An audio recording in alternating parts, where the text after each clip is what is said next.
I got out to our shop at about 7 at night, and after talking to Kyle Brown, he's like, get the car here Friday morning at 8 o'clock, we'll get it fixed for you. So I took the back deck off and the roof off, that's what he wanted.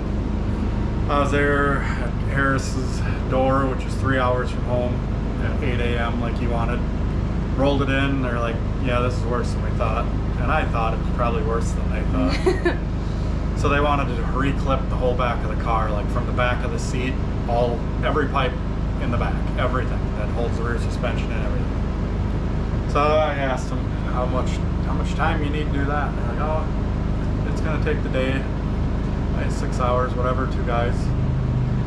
So, but unfortunately, I had to take the engine out and all the front suspension off and the rear suspension completely out of it. Pretty much bare frame.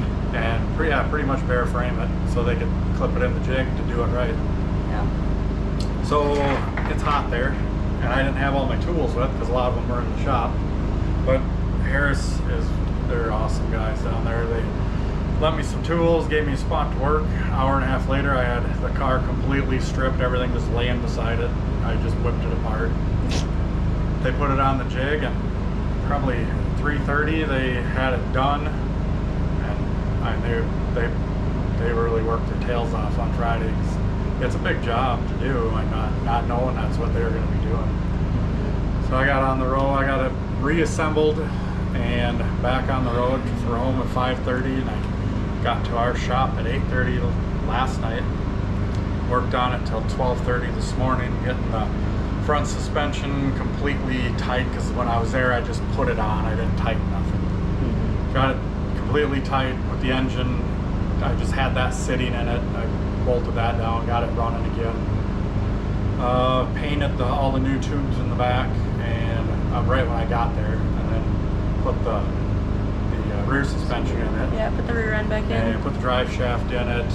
Put the fuel cell in it. We had a new fuel cell. That was super expensive, but it's nice. And our other one was crushed. And there was no saving. If you were on a cheap fuel cell, I don't want to say brands, but you know which ones are cheap ones. It wouldn't have taken a hit like that. It was an ATL fuel cell, and it was absolutely crushed, and it didn't drop a single drop of fuel on the ground, and it was still intact, but it was crushed, so it wasn't reusable. So the new cell is a superior cell. That's what Harris uses now.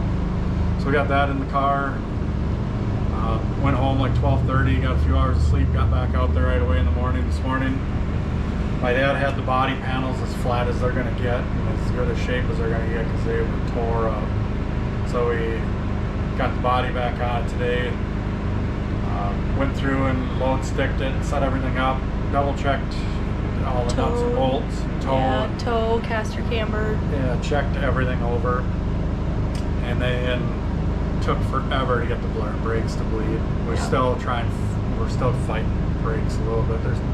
I think we might have them now, hopefully, but we're at the track, ready to go. Almost. Still gotta do like the little things that you would normally do, but it's nice to not be running around anymore like we were this morning. It's super hot. It's over 90 and humid. Yeah. That's how it was taking it apart at Harris. They don't have air conditioning in that part of the shop. So in my shop at home, at my dad's, it's air conditioned. So today or last night, yesterday at least, it was cool in there. Yeah. So it's a lot easier to work on. Yeah. But hopefully everything goes good tonight. Yeah. Nice to pick up a win after that much. Yeah, no kidding. Spent a ton of money this week. I got to the track today, and I set the track meter on my pickup last Saturday morning when I left for the races, and I got 2,050 miles on it this week. Ouch. Spent a lot of money this week. The tour was a lot of fun. Just sucked how it ended, but yeah, I would do it again. Fun. Other than it's expensive. Yeah. Even just if you don't wreck nothing, it's still expensive. Yeah. Traveling and the travel hotels. time, the tires for the car, fuel. But it was a really good time. Ben and Zoe, I couldn't have done it without them. Even today, trying to get the brakes to work, Ben's down here helping. Zoe was at the shop all day today helping, and if she wasn't there, we wouldn't be racing with it. We did a lot of work today. Yeah. And we were helping, like all day long. It was a rush. Yeah, like still at 10 o'clock this morning, we're running around rampant. It's like it's only 10 o'clock, but we knew that it needed more. Yeah.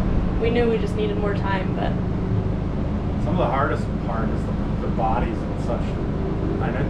It doesn't look bad from here, looking out the windows, but just don't get close. It's in pretty tough shape.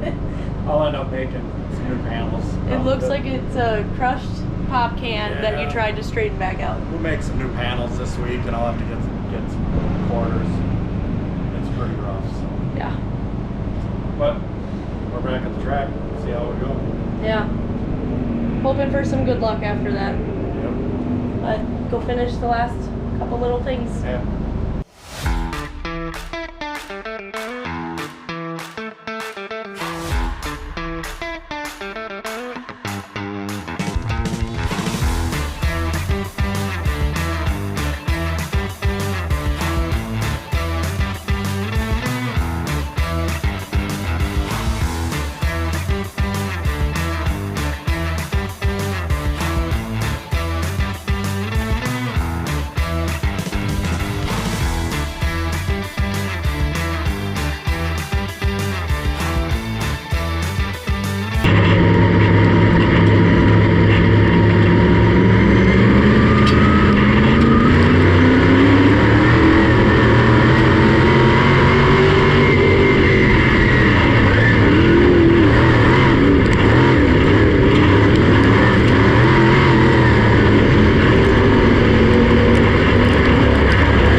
hardly any brakes.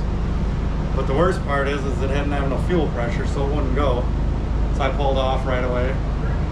We come in and we got the brakes working. A little bit. 80%? They're not 100.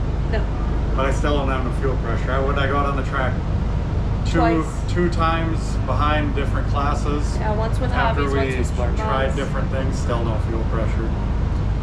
Just this week we're gonna have to. I think I got a couple ideas what it might be, but I don't know. It's aggravating. Yeah. So all that work to get it here for Saturday, and just still. I'm gonna replace the one chunk of fuel line that was kinked over when I had it apart. And clean the fuel filter, and I don't know. The problem is you can't test it unless you got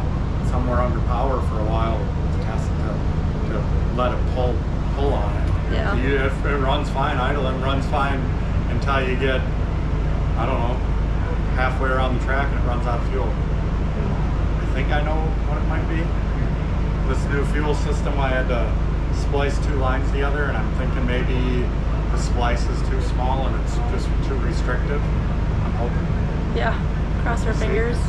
That's what I'm gonna go after. And the fuel filter's right there, so I'll clean that too. Just sucks. We didn't even really make any competitive laps tonight. No. So all that work for the last 2 days. Could have just, well, if I'd have stayed home, I'd have done it next week. So Yeah. you gotta do what you gotta do. But we made it out here. It's still impressive that we were able to make it by Saturday. Just Yeah, not quite there. I think Zoe's been here all night. She didn't get to watch Ben race. Ben came over, thrashed, getting the brakes working as good as they are. Him and I kind of put our heads together with bleeding the master cylinder, because when it was at Harris, they had the car upside down to weld the bottom side of what they replaced. So we thought, let's bleed the master cylinder. So I think all I got to do is bleed the other master cylinder, and it'll be fine. Hopefully. But really got to thank Ben and Zoe for this whole week and for the help tonight, today. It would have been a tough night without them here. See what we can get done this week to get back to being competitive again by next week. I'm tired. Yeah. Tired. I'm sore. Put over like 2,100 miles on my pickup this week. Lots of diesel fuel. This has been a rough week. It was fun to begin with, and then it just started downfalling. But Yeah. no, if we ever do the Dakota tour again, man, I sure hope it goes a lot better than this. We'll get this figured out. Yeah. Be back next week. Maybe I'll, God, I don't know. It's supposed to be hot as heck all week, so I don't know if I want to go to another track to try it before this, but you never know where we might show up. Now that the Dakota tour's over, I kind of want to put some nights on. Yeah. All right, let's go watch the stock cars. Yep. I'm tired. Tired.